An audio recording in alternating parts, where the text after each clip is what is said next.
కన్ను ముద్దాడితే కన్నెకులు కాయ కనకాంబరం నా చింత సంపెంగలో కెంపు రంగాయ తొలి సంబరం ఎన్ని పొంగులో కుమారి కొంగులు ఎన్ని రంగులో సుమాల వాగులో ఎన్ని పొంగులో కుమారి కొంగులు ఎన్ని రంగులో సుమాల వాగులో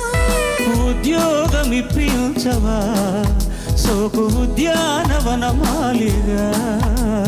జీతమీయగా లేత వన్నెలే చెల్లించుకోనా కొత్త కొత్తగా ఉన్నది స్వర్గం ఇక్కడే అన్నది